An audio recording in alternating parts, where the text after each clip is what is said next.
Imaginez un instant que 30% de votre population refuse un vaccin salvateur tout simplement parce qu'elle a lu sur les réseaux sociaux que ce vaccin-là contient un produit dangereux. Imaginez que à cause des théories du complot sur la 5G, des citoyens décident de brûler, d'incendier des antennes téléphoniques en pleine pandémie. En effet, ce dont je vous parle, ce n'est pas simplement une dystopie, ok, c'est la réalité actuellement en santé publique. La désinformation en santé, la désinformation, ce qu'on appelle la désinformation sanitaire, ça tue littéralement. C'est un phénomène qui va saper la confiance dans les institutions de santé, la confiance que la population devrait avoir en les autorités de santé publique. Et ce qui va faire en sorte que ça va menacer la cohésion sociale qui est en fait nécessaire, indispensable à la bonne application, la bonne marche de toute politique sanitaire, de toute politique qui concerne la population. Et face à cette crise épistémique, qu'on peut appeler véritablement une crise sans précédent, il est plus qu'indispensable qu'on agisse avec la même urgence, la même promptitude qu'on le ferait en cas d'épidémie pour une maladie infectieuse. Bonjour les amis, bienvenue sur Parlons de santé publique, bienvenue sur notre chaîne YouTube dans laquelle on parle d'actualité sanitaire, on parle des politiques de santé, on parle voilà, de la recherche en santé, bref, de tout ce qui peut vous permettre d'apprendre davantage sur la santé publique. Si vous ne me connaissez pas, je suis Russell Youssa, spécialiste en santé publique. Et dans cette chaîne, je partage avec vous donc, tout le contenu lié à la santé publique. Si vous êtes étudiant ou chercheur, nous partageons également du contenu lié à la recherche en santé. Et je profite pour vous rappeler à vous qui êtes étudiant, chercheur, si vous souhaitez vous faire accompagner pour votre travail de recherche, que ce soit pour l'analyse de vos données qualitatives ou quantitatives, ou alors pour toute autre aide que vous pourrez solliciter, nous mettons à votre disposition nos meilleurs spécialistes qui peuvent vous accompagner dépendamment de votre demande. Donc, les amis, n'oubliez pas donc de vous abonner, de liker la vidéo et de la partager si jamais elle vous intéresse. Donc aujourd'hui, on va parler de ce phénomène qui est la désinformation. On va voir dans une première partie, c'est quoi l'ampleur du problème de la désinformation. On va également discuter des mécanismes cognitifs de vulnérabilité en s'appuyant sur cet article qui a été publié. On va également voir l'inoculation psychologique, c'est une solution véritablement fondée sur les preuves. On va parler également des applications pratiques en santé publique. Et on va finir donc par conclure avec une brève conclusion de cette vidéo.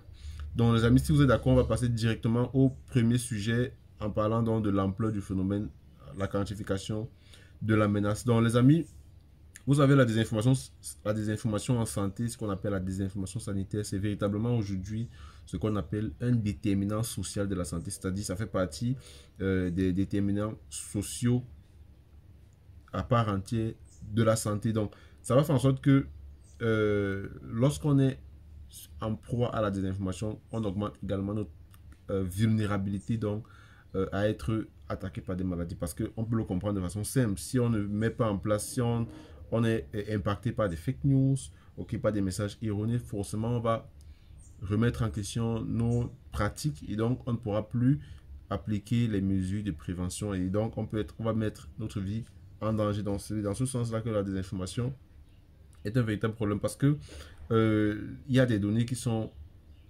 empiriques et qui sont véritablement alarmantes en ce qui concerne l'impact de la désinformation. On a le premier impact, c'est sur l'impact vaccinal, donc l'impact sur les vaccins, parce que la désinformation anti-vaccinale, ça joue véritablement sur la rétention des personnes à prendre un vaccin. C'est-à-dire qu'il y a des maladies éradiquées comme la rougeole qui est éradiquée dans plusieurs pays, mais qui refait surface justement parce que il y a de plus en plus ce qu'on appelle l'hésitation vaccinale qui également est causée par la désinformation. Donc on a également l'impact par exemple sur le coronavirus, parce qu'il y a eu beaucoup de fausses informations qui ont été partagées en ce qui concerne le traitement, ce qui a donc forcément causé des hospitalisations évitables et des décès.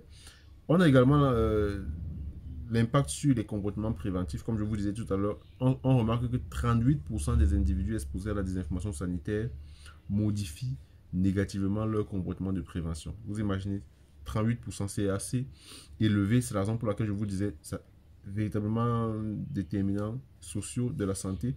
Et forcément, il y a un coût social, un coût économique que cette désinformation aura sur la santé. Parce que au-delà de la vie humaine, la désinformation, ça représente véritablement un fardeau économique considérable sur les systèmes de santé. Parce que les hospitalisations liées à des comportements qui ont été causés par la désinformation, ça va faire en sorte qu'on puisse rater des campagnes de vaccination. Et donc, ça a un impact économique considérable. Vous imaginez, on dépense assez d'argent pour organiser une campagne de vaccination, pour acheter les vaccins, pour mettre toute la logistique nécessaire que vous connaissez. Mais à cause de la désinformation, on va être dans une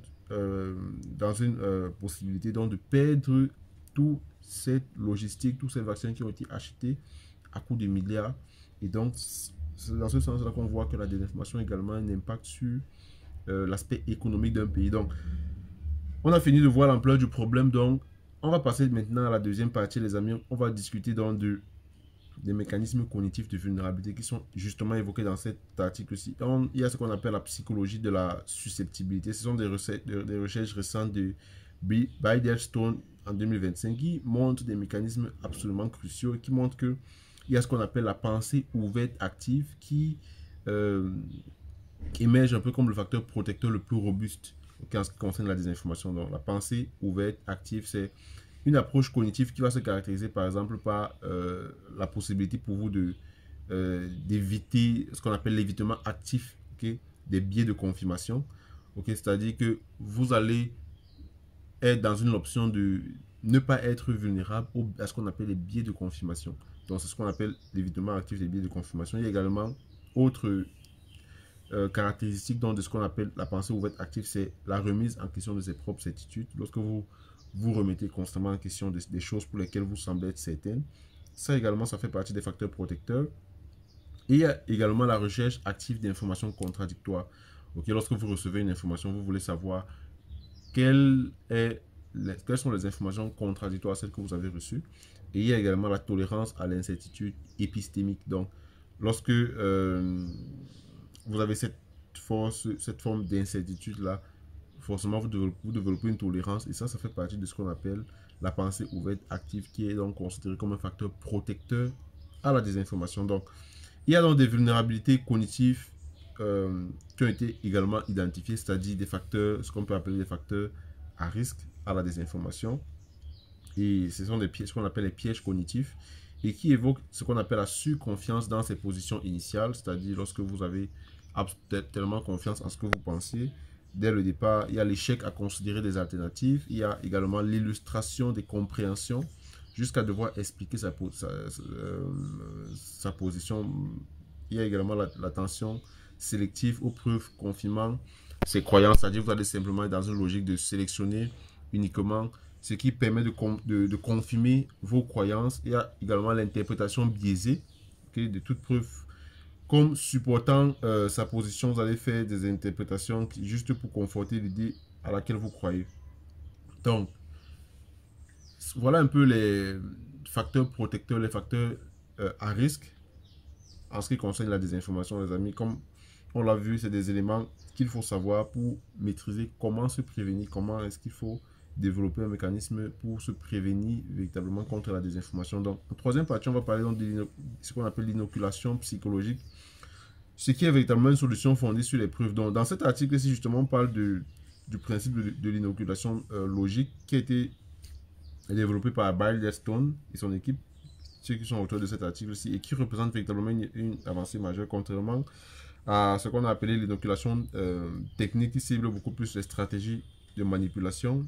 L'inoculation logique va plutôt cibler les états psychologiques qui nous rendent vulnérables. Okay? Donc, on va pas ici se pencher, par exemple, aux stratégies de manipulation, mais on va plutôt se concentrer sur les états psychologiques propres qui nous rendent beaucoup plus vulnérables. Donc, les résultats empiriques probants montrent que, avec 2 études randomisées contrôlées qui ont été menées, okay, on montre qu'on a des effets véritablement significatifs. On a une amélioration de 25 à 29% de la pensée ouverte active. Okay. On a une réduction de 24 à 32% de la crédibilité accordée aux fausses informations. On a également l'amélioration de 26% des décisions de partage d'informations et on a une réduction significative des croyances conspirationniste. Lorsqu'on utilise donc ce facteur protecteur qui est la pensée ouverte active. Donc, les mécanismes d'action, l'intervention a agi par 3 leviers qui consistent à la communication normative, c'est-à-dire 80% des gens pensaient qu'ils devraient normalement rechercher plus d'informations contradictoires. Ok. Il y a également eu la motivation défensive, c'est-à-dire l'alerte sur les tentatives de manipulation. Et il y a eu les outils cognitifs, c'est-à-dire fournir des stratégies sur les critères d'évaluation des messages qu'on reçoit pour savoir est-ce que c'est une désinformation ou pas. Donc, c'est absolument génial ces résultats de cette étude-là et ça montre véritablement qu'on peut véritablement agir sur la désinformation. Et voilà, donc il y a forcément, et on passe directement à la quatrième partie, une application claire qui peut être faite en santé publique, justement en intégrant cela dans les campagnes de santé, c'est-à-dire il faut intégrer systématiquement les modules d'inoculation logique dans toutes les campagnes de santé publique majeures, c'est-à-dire on peut proposer plusieurs modalités. On peut faire des infographiques qui détaillent les pièges cognitifs. On peut faire des contenus vidéo courts qui sont utiles sur les réseaux sociaux. On peut faire des modules éducatifs qui sont intégrés dans les cursus de formation scolaire. Ça va permettre à ce qu'on puisse véritablement lutter contre la désinformation. Et donc, même dans la formation des professionnels de santé, on peut mettre en place des programmes de formation des professionnels de santé justement sur comment reconnaître la désinformation par l'inoculation logique. Et donc, les professionnels de santé doivent devenir des agents d'inoculation capables donc d'identifier les patients qui sont exposés à la désinformation, d'appliquer les techniques d'inoculation en consultation et d'éviter les réactions de défense, les réactions défensives qui sont contre-productives. Parce que généralement, il faut le dire, les personnels de santé, je pense que si vous qui m'écoutez, vous avez certainement été dans cette position-là, vous êtes généralement en position défensive lorsque vous avez quelqu'un qui partage des fake news, qui essaie de vous convaincre des informations qui ne sont pas vraies. Donc, ça, c'est véritablement la politique de santé, les stratégies de santé qu'il faut mettre en place. Et en matière de politique de santé numérique, il faut également développer une politique publique de littératie informationnelle, sanitaire, qui est basée donc sur l'inoculation logique. Donc, ça, ce sont des perspectives importantes qu'il faut mettre en place. Comme je vous le disais, les amis, il faut mettre et investir davantage sur ce problème de désinformation en santé. Il faut mettre davantage de ressources dans ce sens-là parce que les stratégies de manipulation existent de plus en plus. La désinformation sanitaire, c'est pas quelque chose qui est passager, ça va s'exacerber de plus en plus avec le contexte numérique actuel, l'arrivée de l'intelligence artificielle et tout ce que vous connaissez. Donc, ça va nécessiter qu'on puisse mettre en place ce système-là qui va permettre de nous rendre beaucoup plus résilients à la désinformation qui, comme je vous l'avais partagé dans une précédente vidéo, fait partie des problèmes majeurs de notre siècle. Les amis, c'est ce que je voulais évoquer avec vous. Dites-moi ce que vous en pensez. Est-ce que vous avez des idées, comment vous pouvez appliquer cela dans votre pays? Je suis curieux de vous lire. N'hésitez pas à partager cette vidéo si vous pensez qu'elle est intéressante. Nous, on se retrouve pour une prochaine vidéo. Sentez-vous bien.